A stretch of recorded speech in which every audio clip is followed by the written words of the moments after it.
আজকের দিনটা কিন্তু বাংলাদেশের ইতিহাসের জন্য খুবই গুরুত্বপূর্ণ একটা দিন। আন্তর্জাতিক অপরাধ ট্রাইব্যুনাল মানবাধিকার বিরোধী অপরাধের একটা মামলায় রায় দিচ্ছে, আর তাতে প্রধান আসামি হলেন দেশেরই সাবেক প্রধানমন্ত্রী। রাষ্ট্রপক্ষের পুরো কেসটাই কিন্তু দাঁড়িয়ে আছে এই একটা কথার ওপর। তাদের মূল অভিযোগ হল সাবেক প্রধানমন্ত্রী শেখ হাসিনা জুলাই আন্দোলনে ঘটে যাওয়া সব অপরাধের মূল পরিকল্পনাকারী ছিলেন। আর এই অভিযোগকে কেন্দ্র করেই দেশের সাম্প্রতিক ইতিহাসের অন্যতম বড় একটা বিচারিক প্রক্রিয়া শুরু হয়েছে। ব্যাপারটা শুধু একটা রায় না। জুলাই গণ অভ্যুত্থানের পর যতগুলো হত্যাকাণ্ড হয়েছে সেগুলোর মধ্যে এটাই কিন্তু প্রথম কোনো রায়। আর আদালতের কার্যক্রম যেহেতু সরাসরি টিভিতে দেখানো হচ্ছে, তাই সারা দেশের মানুষই কিন্তু তাকিয়ে আছে এই রায়ের দিকে। আচ্ছা, তাহলে চলুন দেখে নেওয়া যাক ঠিক কাদের বিচার হচ্ছে আর তাদের বিরুদ্ধে আসল অভিযোগগুলোই বা কি। এই বিচারের কেন্দ্রে আছেন মূলত তিনজন: সাবেক প্রধানমন্ত্রী শেখ হাসিনা আর তার স্বরাষ্ট্রমন্ত্রী, দুজনই এখন পলাতক। আর আছেন সাবেক পুলিশ প্রধান, যিনি একমাত্র গ্রেফতার হয়েছেন এবং পরে রাষ্ট্রপক্ষের সাক্ষী হয়ে গেছেন। আর এটাই কিন্তু মামলার মোড় ঘুরিয়ে দিয়েছে। তাদের সবার বিরুদ্ধে আনা হয়েছে মানবতা বিরোধী অপরাধের মোট 5টা অভিযোগ। এর মধ্যে যেমন আছে উস্কানিমূলক বক্তব্য দেবার মতো অভিযোগ, তেমনি দেশজুড়ে বিক্ষোভকারীদের ওপর সরাসরি প্রাণঘাতী অস্ত্র দিয়ে হামলা করার নির্দেশের মতো গুরুতর সব অভিযোগও আছে। তো রাষ্ট্রপক্ষ ঠিক কি প্রমাণ দেখালো আদালতে?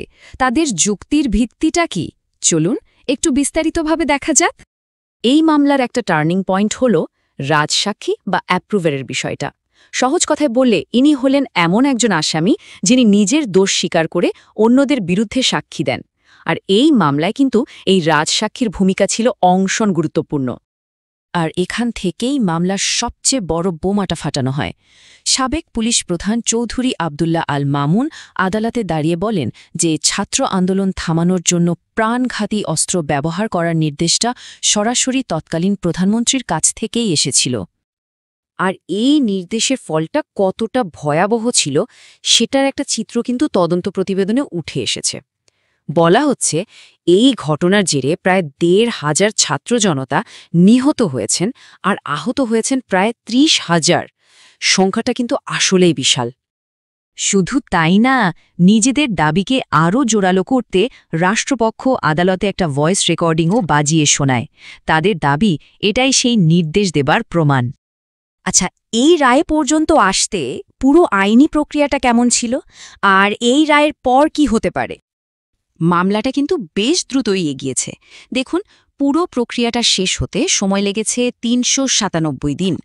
এর মধ্যে আনুষ্ঠানিক অভিযোগ গঠন থেকে শুরু করে ৫৪ জন সাক্ষীর সাক্ষ্য নেওয়ার মতো অনেকগুলো ধাপ পার হতে হয়েছে। এই রায়ের একটা খুব গুরুত্বপূর্ণ দিক হল আপিলের বিষয়টা। দেখুন, ট্রাইব্যুনালের আইন কিন্তু এখানে খুব পরিষ্কার।